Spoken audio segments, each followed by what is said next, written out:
Olá, meus amados e minhas amadas, sejam bem-vindos e bem-vindas a este humilde canal. Meu nome é Marcos Alves Fernandes e hoje eu gostaria de conversar sobre pseudociência, termo que está na moda, principalmente entre os divulgadores científicos midiáticos que se destacaram de alguma maneira durante a pandemia de Covid-19, que realizaram, de fato, a defesa da ciência dentro de um ambiente político negacionista, de um ambiente político difícil, onde muitos princípios de negação dos efeitos negativos da Covid-19, do vírus da Covid-19, ela foi bastante divulgada pelos órgãos, pelas instituições oficiais do país. Foi um caos, o Brasil teve 700 mil mortes, inclusive alguns parentes meus faleceram dessa doença. Muito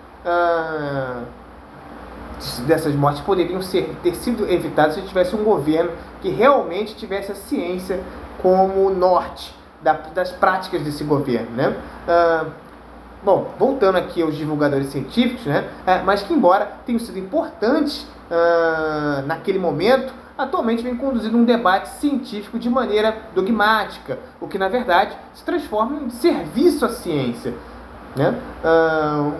Já durante a própria pandemia, quando ele tentou comparar, defender a sociedade de livre mercado, comparando com a humanidade com formigas, não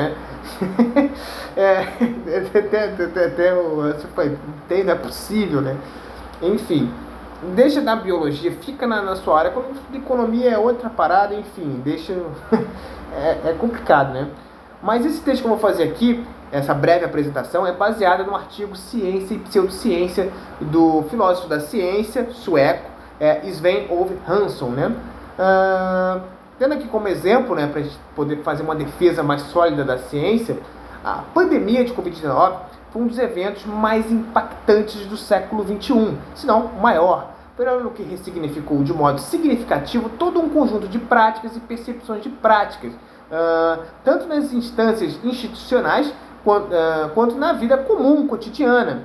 Entretanto, esse período apocalíptico também foi fundamental para a legitimação definitiva da ciência enquanto conhecimento produzido pelo homem, no que tange as medidas mitigadoras da transmissão do vírus e da solução para a própria pandemia, concatenada com a imunização via vacinas. Desta forma, a ciência mostrou-se mais uma vez como um campo do conhecimento humano mais eficiente e eficaz na resolução de problemas que assolam a humanidade de tempos em tempos, principalmente no campo da saúde. Porém, mesmo considerando a relevância objetiva da ciência na vida de bilhões de pessoas, ela não se consolidou efetivamente como estatuto produtor de verdade para o senso comum. Ainda persiste uma forte crença em pseudociências, que impactam de modo negativo uma míriade de campos, como, por exemplo, as políticas climáticas, as políticas ambientais, cuidados com a saúde e por aí vai. De acordo com o filósofo da ciência sueco Sven Hansson, a demarcação entre ciência e pseudociência é fundamental para qualificar quais crenças são epistemicamente justificadas. Haja visto que, para Hansson, o debate acerca das demarcações entre ciência e pseudociência é urgente, pois, devido ao atual status de confiabilidade gozados pela ciência em relação aos outros tipos de conhecimento, leva muitos conhecimentos obscuros, ou melhor, pseudociências, a tentarem se justificar e se validar socialmente, evocando para si o estatuto de ciência, sem uma legitimidade outorgada via comunidade epistêmica ou de acordo com os paradigmas determinados do campo científico. Mas, afinal, o que é pseudociência? Em primeiro lugar, é importante definir o que é ciência e o que não é tarefa das mais fáceis, porque isso já é um debate que se debruça desde a antiguidade, onde vários intelectuais, você pega lá de Platão ou até mesmo dos pré-socráticos até os mais atuais, como o próprio Hansson, Portanto, é difícil definir o que é ciência. O termo ciência vem do latim scientia, que significa conhecimento. No entanto, conhecimento científico não é qualquer forma de conhecimento. Para a questão aqui levantada, a ciência pode ser resumidamente definida como uma investigação racional da realidade aparente, orientada pelo método científico, que por sua vez consiste em um conjunto de técnicas, procedimentos,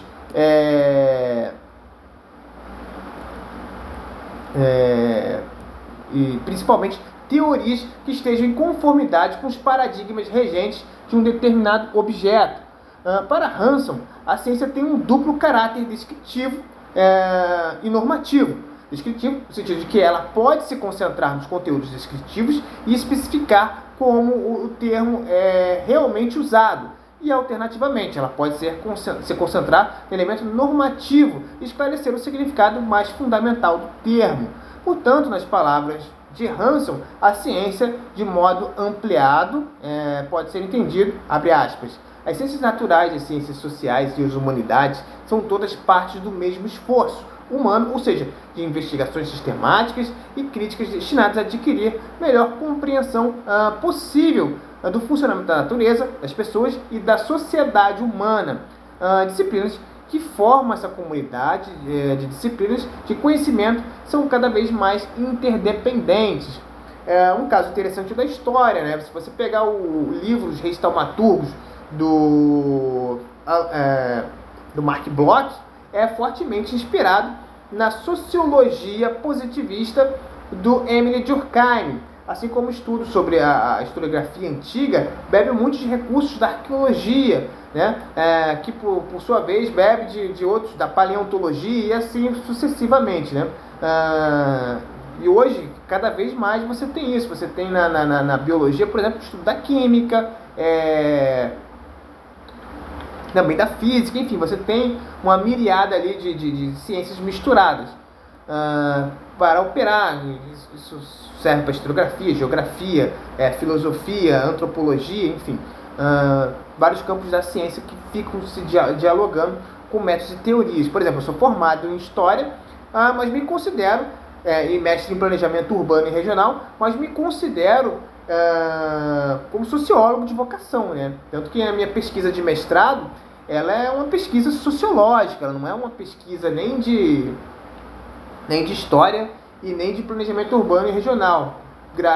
Também tem um perfil de Planejamento Urbano e Regional multidisciplinar, né? Então eu bebi muito da sociologia, meu orientador é sociólogo, enfim. Ainda segundo Hanson, o problema de demarcação da ciência é antigo, sendo inclusive anterior a Aristóteles, né?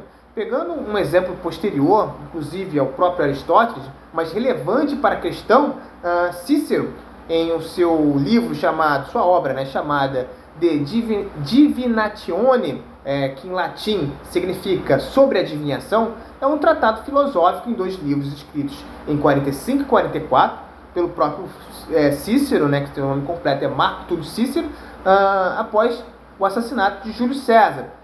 Esta obra tem uma forma de diálogo cujos interlocutores são Cícero e o seu irmão, Quinto Túlio. A obra trata principalmente em refutar as crenças na existência de adivinhações, que até então eram prática comum entre os romanos. Essa obra é notória pelo caráter científico de suas argumentações. Mas as fronteiras, né, entre a ciência e a pseudociência são demarcadas com mais pujança recentemente e datam principalmente a partir do século XX, apesar do termo já ser usado desde o século XVII.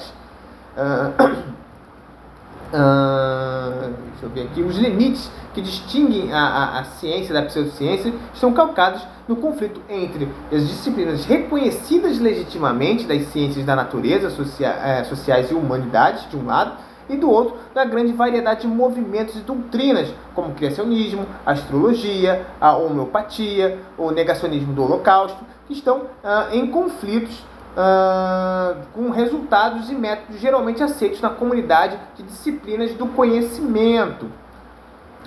Desta forma, para Hanson, o problema da demarcação tem uma preocupação mais profunda do que delimitar a seleção das atividades humanas, que nós, por várias razões, escolhemos chamar de ciência. Para ele, as ciências são práticas de investigação dos fatos, ou seja, práticas humanas que visam descobrir, na medida do possível, como as coisas realmente são. Portanto, a demarcação para Hanson, a ciência é um caso especial de delimitação, das práticas precisas da investigação. Ou melhor, a demarcação da ciência é o caso especial de delimitação de práticas precisas de investigação dos fatos. Entretanto, nem toda ciência é pseudociência, e a ciência tem fronteiras não triviais com outros fenômenos não científicos, como a metafísica, a religião e vários tipos de conhecimento sistematizado não científico. A ciência também tem um problema de demarcação interna, de distinguir entre ciência boa e ciência má.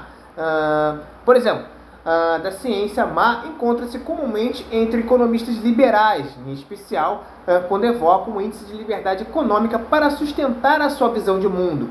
Índice extremamente enviesado, onde você tem aqueles 10 critérios para definir se uma economia é mais livre do que a outra e, portanto, ela é melhor. Sendo que ela tem 4 critérios muito enviesados, que seriam: primeiro, ela desconsidera fatores históricos, no desenvolvimento histórico do país. O segundo,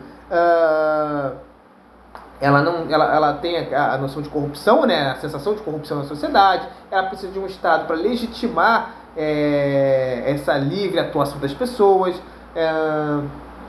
Questão da inflação também, nunca vi um partido de esquerda falar que é a favor de dar inflação alta, assim como um ambiente de negócios, porque ela independe se o governo é de esquerda ou de direita, ou se ela tem mais Estado ou menos Estado. Por exemplo, a Suécia é um Estado, é um país, tem muito Estado e é um ótimo ambiente de negócios, Enfim, são algumas das contradições desse discurso que pega que não é uma má ciência, Outro detalhe importante é não confundir pseudociência com não científico ou com a anticiência. A anticiência, como o próprio nome diz, é a negação da ciência, enquanto o segundo não é necessariamente contrário à ciência, como o caso da religião, da metafísica e etc.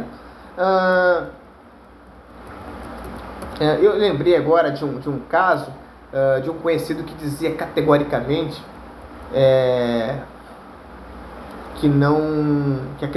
que acreditava na Bíblia, mas não acreditava na ciência, mesmo ele estando envolto completamente por produtos derivados das consequências engendradas pela atividade científica, como a TV, o celular, o computador, a eletricidade, os remédios que ele tinha, de pirona que ele usou no dia, enfim. Um dos realismos tupiniquins bem latentes,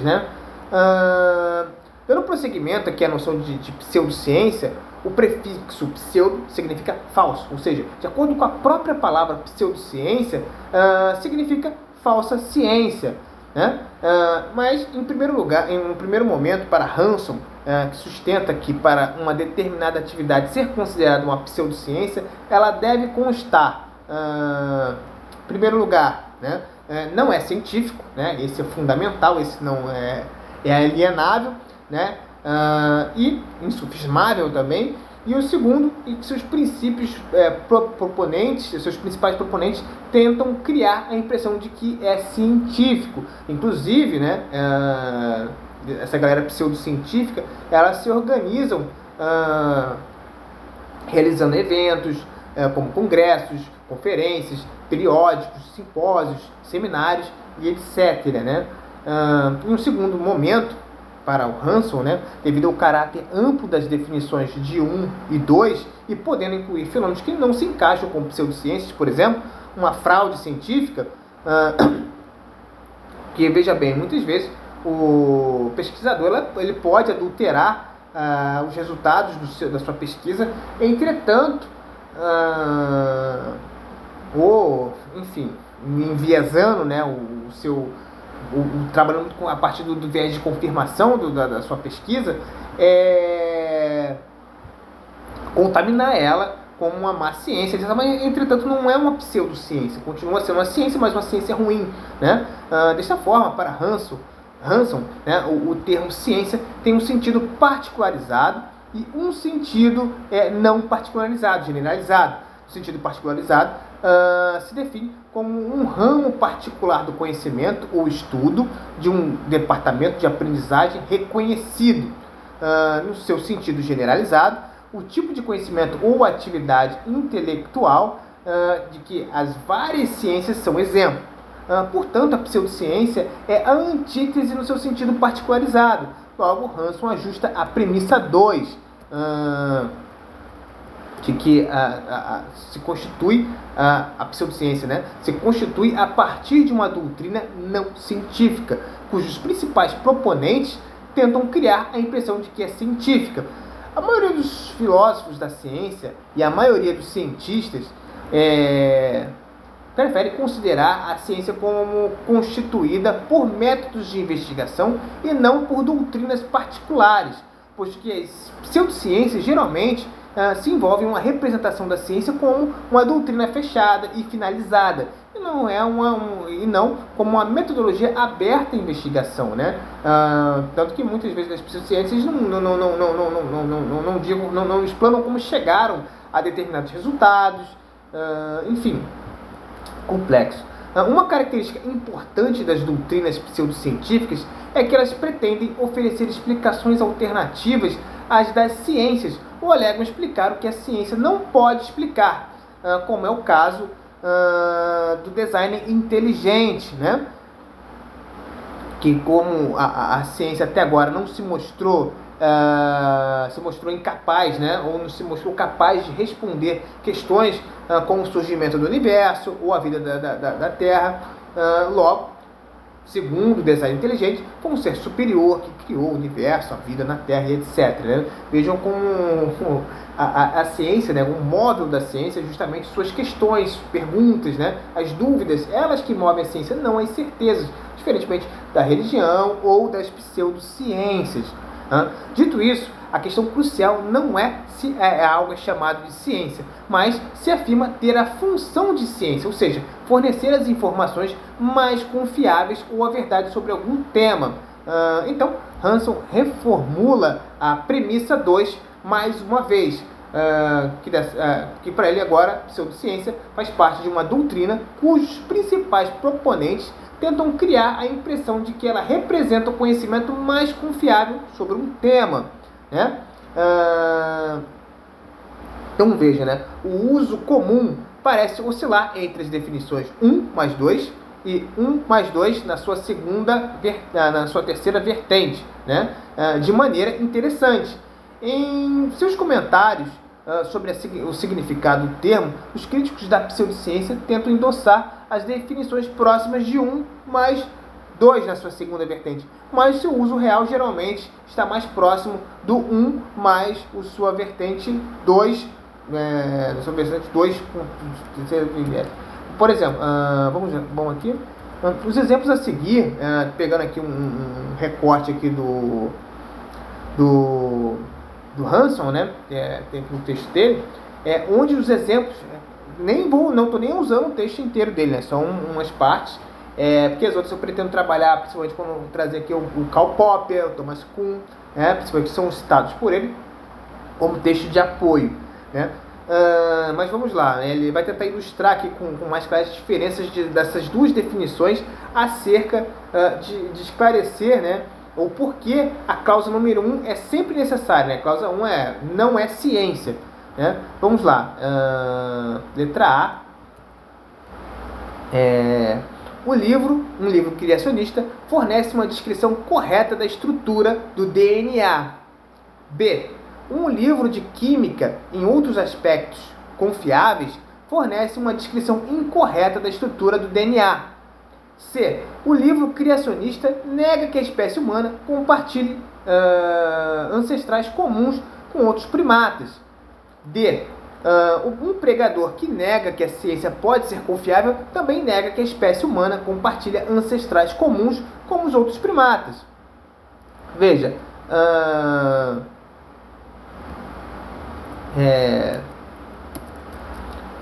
a letra A não satisfaz a premissa 1, né? E, portanto, não é pseudocientífica em nenhum dos casos. B. Satisfaz a premissa 1, mas não a 2B. nem A2C, e, portanto, não é pseudocientífica em nenhum dos casos. A C satisfaz todos os 3 critérios, A1, A2B e A2C, e, portanto, é pseudocientífica em ambos os casos. Finalmente, a D, que satisfaz A1 e a 3, portanto, pseudocientífica de acordo com 1, A mais 2, 3, mas não é de acordo com a 1 mais 2, 1. Contanto, demonstram nos últimos exemplos, às vezes é difícil distinguir a pseudociência da anticiência. Os promotores de algumas pseudociências, principalmente a homeopatia, tendem a ser ambíguos entre a oposição à ciência e as alegações do que eles próprios representam de melhor. Aqui no caso do Brasil, trazendo um exemplo aqui importante do perigo da pseudociência, são seus divulgadores, né? E é claro que vinculados a outras formas de divulgação, principalmente as teorias conspiratórias. Nesse caso, aqui no Brasil, se destacou muito Olavo de Carvalho, que foi vítima também da Covid-19, coisas que ele sempre não pregava, né? Enfim, e ele acabou sendo vítima, né, desse discurso. E ele, dentro do ambiente político aqui do Brasil, né, foi talvez um dos agentes mais tóxicos, principalmente na reverberação do Bolsonaro, né, como agente político relevante, uma pessoa que vinha do baixo clero, os filhos dele também, enfim, e que fortaleceu a extrema-direita aqui no Brasil, né, e continua fortalecendo com esse discurso científico, apesar de ele estar morto, né, mas ele deixou um legado, né, muito grande, né, uma pessoa de uma verborragia bastante eficaz, né, tinha um discurso muito eficaz, uma oratória boa, tinha um amplo conhecimento, não de forma profunda, né, superficial sobre vários temas, conhecia vários autores, conhecia termos em latim, termos em grego, enfim, era uma pessoa bem intelectualizada no seu sentido negativo, né? E foi talvez um dos maiores propaladores de pseudociência aqui no Brasil. Tá bom? Eu vou encerrar aqui o vídeo, fica muito longo, mas eu pretendo fazer outros agora sobre esses autores que eu falei, como o Thomas Kuhn e o Karl Popper. Tá? Esses vídeos são simples, eu não edito. Se ficou alguma coisa errada, deixa para a próxima. Me corrijam também se vocês quiserem, tem todo esse direito. Tá bom? Valeu, saudações. Fiquem com Deus, vão pela sombra, cuidado com a chuva, coronavírus e com esse calor infernal que está fazendo aqui no Brasil e no Rio de Janeiro. Tá? Abração.